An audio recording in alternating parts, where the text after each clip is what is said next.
Hello, and welcome. Welcome to our 20th episode of the Secrets of the High Demand Coach podcast. And I'm here with yet another high demand coach, and that is the fantastic, the fabulous Miss Shae Bynes. I'm so glad that you're here today. I met Shae when we actually had an opportunity on her podcast. I'm trying to remember, was it Dr. Joe that connected us, I believe? I Uh, think so. I'm not even sure. Yes, it was one of those things that was like nine different degrees of separation, all Right. collapsed into one absolutely incredible conversation. I had so Yeah. much fun with Shae on the podcast that when we decided to launch one here at Scale Architects, she was one of the very first people that I asked. And because she is one in high demand, it took us a little while to get the recording, but two, massively generous because she hasn't done a brand new show like this in a while because of her schedule, but was so generous with her time. So Shae, thank you so much for being here. I'd Oh, I'm love for delighted. you, yeah, I'd love for you to share just a little bit about your story because I know it's amazing and how you got into doing what it is you do today. Sure.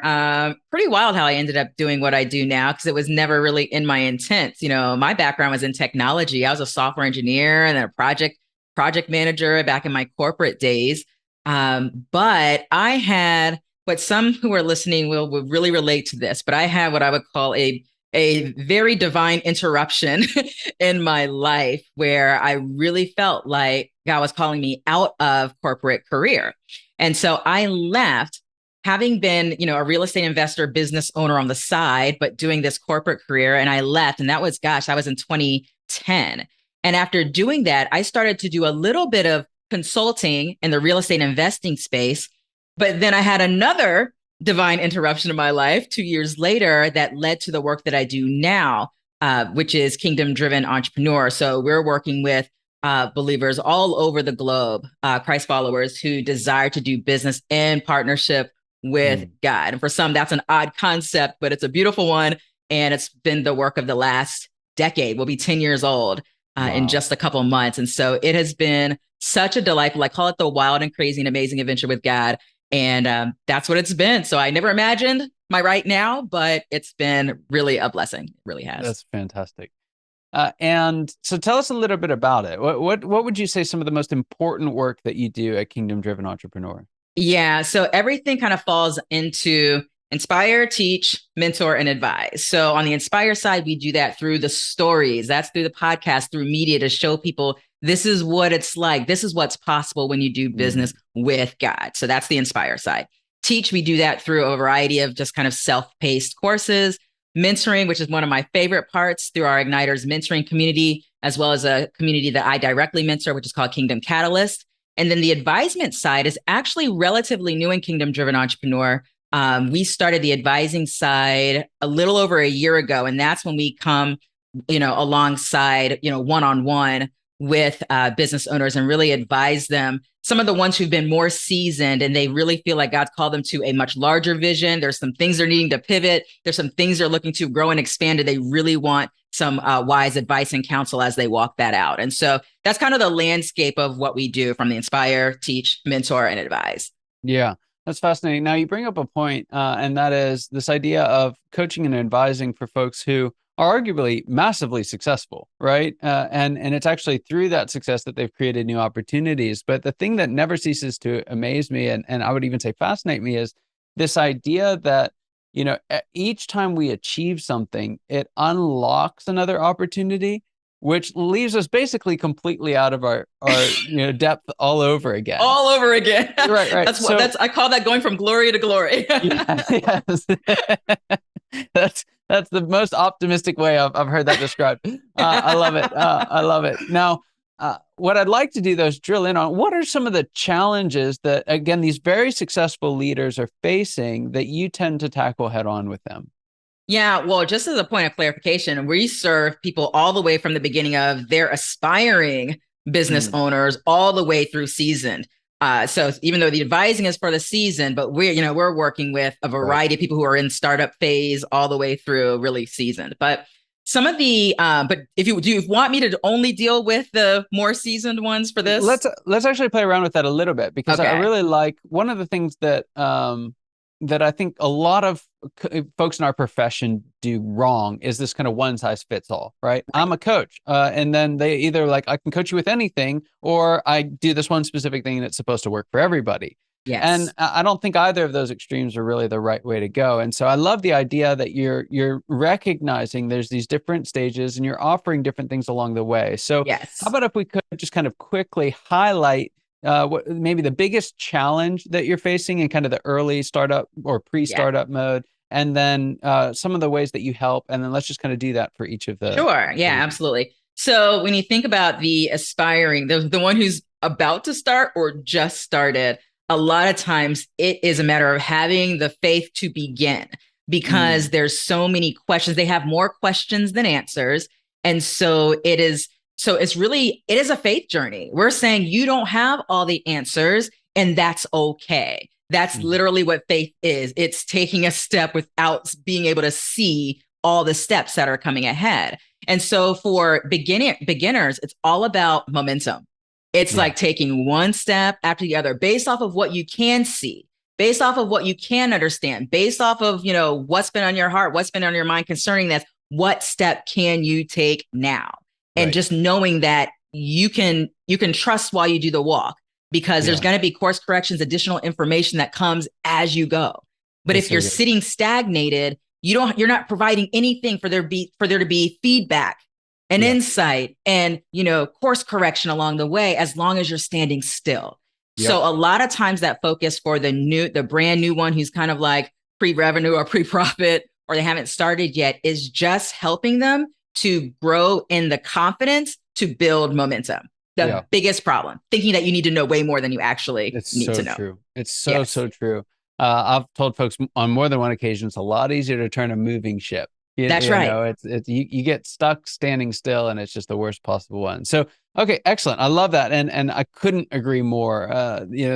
That momentum is both tangible and intangible. It's like it's one of those things you know it when you have it, and you know it when Yes. you don't. We don't always know what the next thing is that's going to create it, but I think you're right in that it's those small steps. What's the very next thing going and managing our momentum along the way. And it's wonderful having someone like you in the corner to really help in those low spots.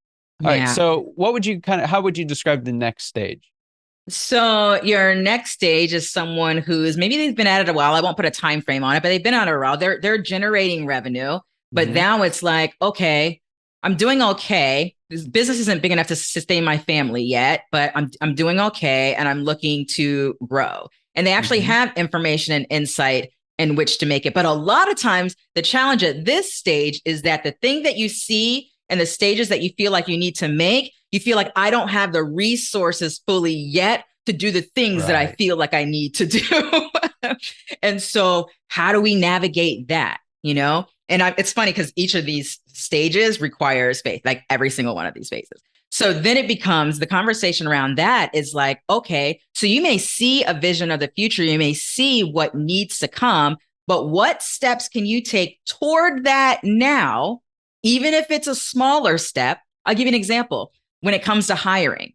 And I remember what the step was like for me when it was like, oh, we need to make a hire, but I can't hire a full-time person right now, but I need to have additional support.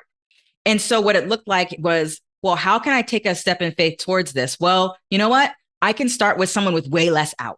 Let me get a contractor who can work just a few hours a month, and then a few more hours a month, and then a few hours a week. That it was the process. And a lot of people, it's like they want to either go all in because I really feel like I need this right now. But you know what? There's steps that you can take while you're building too. So it's really helping people to kind of discern what's actually necessary from them actually saying, you have all that you need right now, but you just need to steward this and show some faith in a few areas that will help you build momentum for you to be Yeah. able to do the full thing of what you're seeing. Yeah. You know, so that tends to be that conversation. And then for the one who's more seasoned and they've been at this for a while, we run into a lot of people where all of a sudden they feel like God's calling them into an expansion or something that feels like a very dramatic pivot. Hmm. And so for them, whether it's an expansion or whether it's a pivot, they have a whole new set of challenges to walk through because they're saying, especially the ones who feel like it's something that's a bit new, it's like, I have all this experience over here. And now I feel like I'm supposed to be doing this. And so what does that look like? How do I make that transition? What's the bridge? What is that process like? You know? And then for those who are expansion, going back to that comment about this glory to glory thing, it's like, okay, what have I learned from all these stages? What's God revealed to me in all these stages? What's the goodness that I can dig, the treasures from these previous seasons that will help to me realize that I'm equipped for this next phase. What does that look like? It's interesting because a lot of times people think that what they're in need of is tactics. So focused on tactics. If I just have all the tactics, but I got to tell you, been doing this for 10 years. The tactics are the easiest part. The biggest challenge time after time relates to mindset, your heart posture, that's consistently the biggest challenge. And then, Scott, we add on top of that, we're doing business in partnership with God. So now you've got a bunch of folks that are just like, oh, but I don't know if this is where God's leading me, or is this me, or is this my idea? So what is this? So we add a whole nother dimension of things that people start to feel, some anxiety around. But it's like, no, this should be the opposite of that because you're doing business with the Prince of Peace. So let's walk that out, right? And so that's what it's been like in various phases. But time after time, Scott, the tactics are the easiest part. And many people don't believe that, but it's the truth. It's so true. And I think it's one of the differences between reading a book or, going to a workshop or watching a YouTube video. You can pick the tactics up, right? But when you bring someone alongside you, right? If you're going to take the step and bring in a coach, bring in a consultant or advisor or someone to walk with you, that they're going to go after the real stuff. That's right. And more often than not, that real stuff is the 4 inches between your ears. And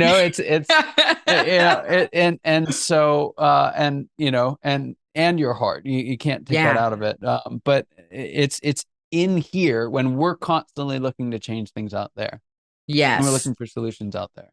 That's right. And those solutions are there. But even when you have them, when the other stuff's not right, it's like it might work for a time, but then you're going to be challenged yet again. And so working on that aspect of things and helping people to kind of grow and the confidence from that perspective is really vital. And I mean, I've worked with people from startup to multi-million-dollar businesses with, expansion on the line. And it's a lot of the same things, just with a different context. Yeah. Different context, different challenges, different dreams, different vision, but a lot of the similar challenges. It's the same person, it's the same person going through every one of those stages. And it's easy to look at. I remember the first time I was working with $100 million organization and I was just like starstruck. I was like, why am I here? I've done this thing, but not that big, Right. And I walked in 3 questions in, they're like looking at me like I'm speaking Greek. And it's like, oh, wait a second, you don't have this figured out. Like, oh, wait a second, you're like me. Like, we're all screwed up. It's just like, we can help each other here, And I think it's one of the things, especially for people who are earlier on. So many of my conversations, people feel like they've hit this kind of existential wall. There's something just fundamentally flawed about me or my business model or like something that can't be changed, right? And it's this very kind of fatalistic thing. But the reality of it is, there's like when you look at sitting in the chair being coached versus this other person who has the success that you want, the things that we see that are different are just the symptoms of the process, right? And a function of time for many of them. And I found more than anything, and you brought this up multiple times, you said every single one of these stages requires faith. And I could not agree more. Like there has to be a conviction that this is what you're going for. Right? And so I love that you drew that out because I think there's this constant desire, and specifically for founders, entrepreneurs, there's this desire to control, right? We want to be in control. Right. We want to reach a stage where we're not dependent on faith. Right. I haven't found it yet. Have you? Yeah. Good luck with that. And the thing is, even if you think you found that, the problem with that is that then you have to maintain that yourself. When you walk in faith And in surrender and openness, you don't have to maintain that. You don't have to bear the weight of it. And that is a game changer. That's a game changer. Yeah. So if we were to drill in on that kind of last group that you mentioned, Sure. this season group, I think one of the unique challenges, even though we've talked a lot about how it's internal, one of the unique challenges that that group faces is that there's now something to lose, right? Yes. When you're in startup mode, if it doesn't work, like you don't even have, no one even knows that you were going to start it, you know, We'll just start again. and I don't want to take away from that because it's a painful process if a Yes. dream dies or if a business plan doesn't work out, like that's a really painful process. But Yes. we become even more acutely aware of that once we actually have something that's working. We have a Yes. reputation, right? We've been on all the podcasts, or we've had the spotlight in the local business paper, or whatever it may be. People know Sure. about us. Maybe even it's just your clients. We've Yes. got a balance sheet. We've got employees who are now depending on us.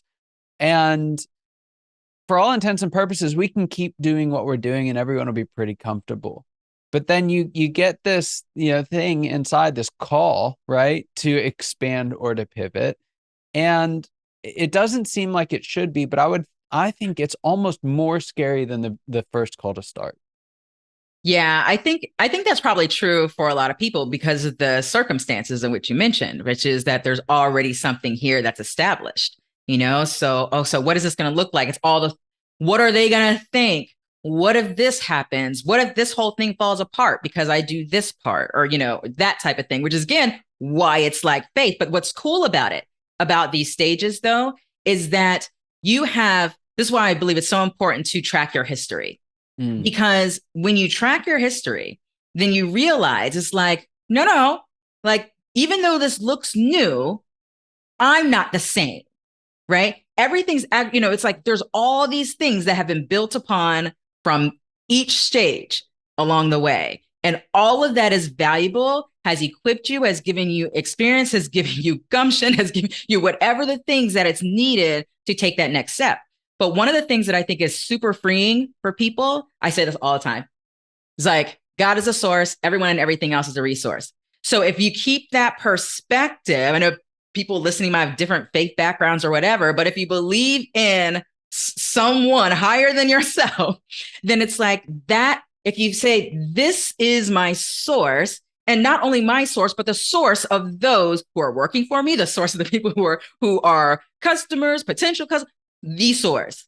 I am simply a resource. It puts you in the proper posture for you not to take on more than you're supposed to in the first place, right? It keeps you in that perspective and it keeps you open because I go back to that partnership, right? It's not all about you and it's not all riding on you.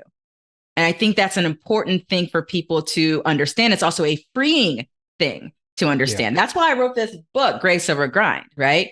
How grace will take your business where grinding can't. The grind is like, I'm going to do this thing in my own strength. I can make all the things happen. And when you think that way and you function that way, then when it's time and you're further along, you feel that weight even more. The little bit of weight that you felt when you started, if you're just like, this is grind, this is all about what I can do. I'm on team low sleep. I'm going to make this happen. I'm going to do this thing in my own strength. I'm going to prove such and such wrong, whatever. The further along you go, the weightier that becomes. Yeah. And so that's why the freedom is in the surrender of the truth that I'm not the source of this and I'm not the source of these people either. Yeah. I'm a resource. So let's have a proper perspective on this and then navigate it along the way, right? There's something very freeing around that. That's so good. And I would say if you're a founder or leader, I just want to piggyback on what you said here, but if you're a founder or leader and you think you're the source of success in your business, right, you have already started limiting the growth. Yep. Facts. Yeah. Fantastic. All right. So here we go. This is the moment I've been waiting for. I know our audience has been expecting it. They know it's coming. They want it. Let's give the people what they want. Okay. And that is, tell us, what is the biggest secret that you wish wasn't a secret? What's the one thing that you wish everyone listening knew today? That there is an invitation from God to do business with him. I think a lot of people, regardless of, whatever faith upbringing they have, whatever that looks like, I think that, and I know this was a missing piece for me too, is even if I said, oh, I want to do this, to to represent God well or to the glory of God or whatever. That's not really what it's all about either. There's actually an invitation, do with. There's actually strategy, insight, provision, favor, all this goodness when you actually do business with God. Why we help people to do that, to partner with God. What does that even look like? A lot of people don't even know that's a thing. I didn't know it was a thing. But now, having accepted that invitation, I'm experiencing the most wild and crazy and amazing adventure of my life over the last decade, right? Yeah. And so that's what I wish more people knew. The secret that shouldn't be a secret, because it's just truth. Yeah, that's so good. One time I heard someone say that what you're talking about is the difference between doing something for God and doing something with Him. With God. Yeah. Huge difference, like huge difference. And if you're sitting there listening and you're thinking like, what does that like mean? Go check out Kingdom Driven Entrepreneur podcast, because basically every single episode is that story again and again and again. Yes. Because I know that's exactly what we talked about whenever I was on your show a little while back. So I would strongly recommend it. It's a brilliant podcast. You're a wonderful host. And so anyone who's looking for just another amazing podcast is absolutely one you should check out. Again, Kingdom Driven Entrepreneur. So, all right, here we go. What I'd like to do, I'm going to shift gears on you a little bit. Okay. I'm going to have you take off your advisor hat, right? Your inspirer hat for a moment. And I'm going to have you put on your founder hat, because I happen to know you're founder of the organization. You let me know just before that you've transitioned out of the CEO seat. So this is going to be right. That happened in November of 2020. Yes. So exciting. All right. So given that, and given, kind of your world right now, wearing your founder hat, you're leader in and of your own right. What does the next stage of growth look like for you? So when you transition out of the CEO seat, it's a process, man. Because, and the CEO happens to be my husband. So I actually have that relational dynamic, which actually probably helped in some ways. But it was an interesting pivot that I still feel like I'm in the process of, because I've been doing a thing in a particular lane, in a particular position for so many years. And then I'm having to rediscover the now. Well, what is it now that I'm supposed to be focused in on? And what does that look like? We talked about on the front, and I said I called it glory to glory. And you're like, yeah, that's the most optimistic way I've ever, heard it said. But I'm actually in that process right now, because there's things that I have vision around that He's given me that I don't have the experience around. And then there's other things that I can see where the experiences of the last decade absolutely equipped me for it. Mm-hmm. But yet there's still so much that I don't know again. Yeah. So much. So I feel like after year 10, I feel like from a growth perspective, I knew I was at the place where I knew this is why we're here. This is what we do. Here's how this is thriving now. Here's where we're headed to now. Oh, so what are we doing now? And what does that look like? And that has absolutely been a stretch, along with, now this would be different for many people, because some people, when they shift out of, let's say, a founder seat, they may or may not even be involved in the company anymore. For me, I have a role still.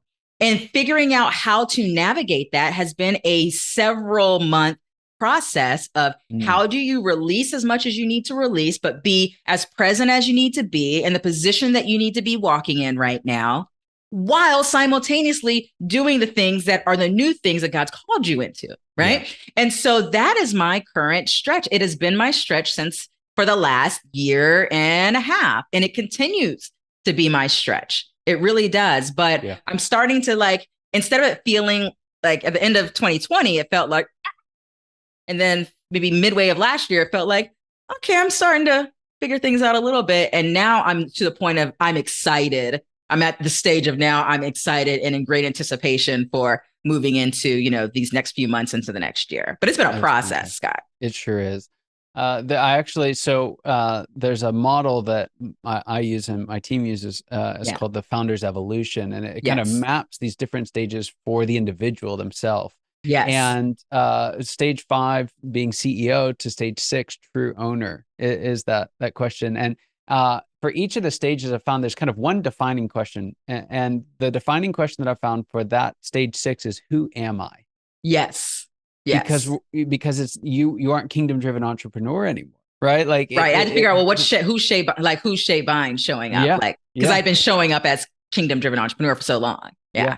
yeah. Yeah. And it's it's one of those things. It's like you end up and you feel totally out of your depth again. Yep. And it's like folks who aren't there really have trouble kind of like, what do you mean, who am I? Like, how do you get to that point and not know who you are, you know? Right. And then, eventually, hopefully they'll get to that stage one day and then it'll hit. But it's a profound question. And it's a place where I've seen, especially folks with humility, that if they can address that question with humility and advice from the outside, their opportunity to start the next journey goes through the roof, Yes. right? Absolutely.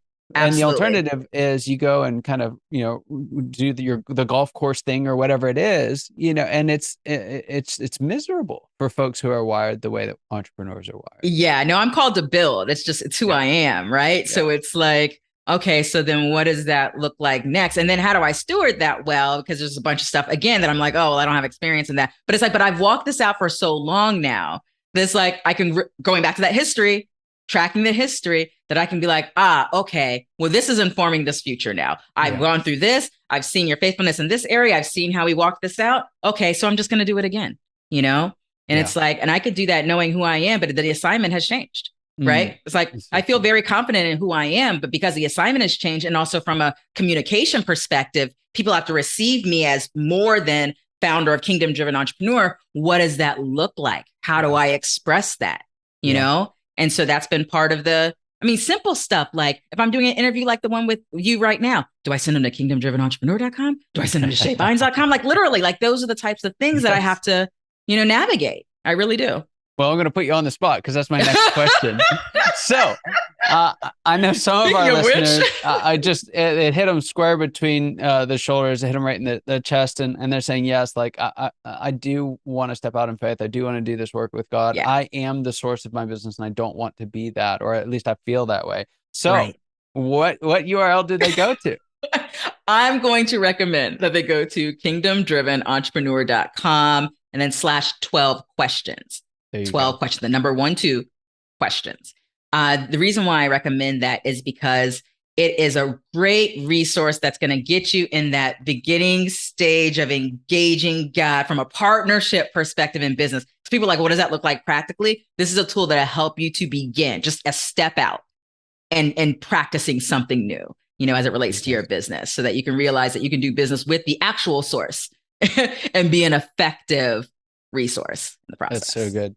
So kingdomdrivenentrepreneur.com /12, the number 1, 2 questions, 12 questions. Well, wonderful. Shae, thank you so much for being here. I Delighted. greatly appreciate it. It was a wonderful conversation. Thanks for having me. It was fun. Absolutely. And for everyone listening, your time and attention mean the absolute world to us. Thank you so much for spending your time with us today. And I hope that you got as much out of this conversation as I did. And I look forward to seeing you next week. Take care.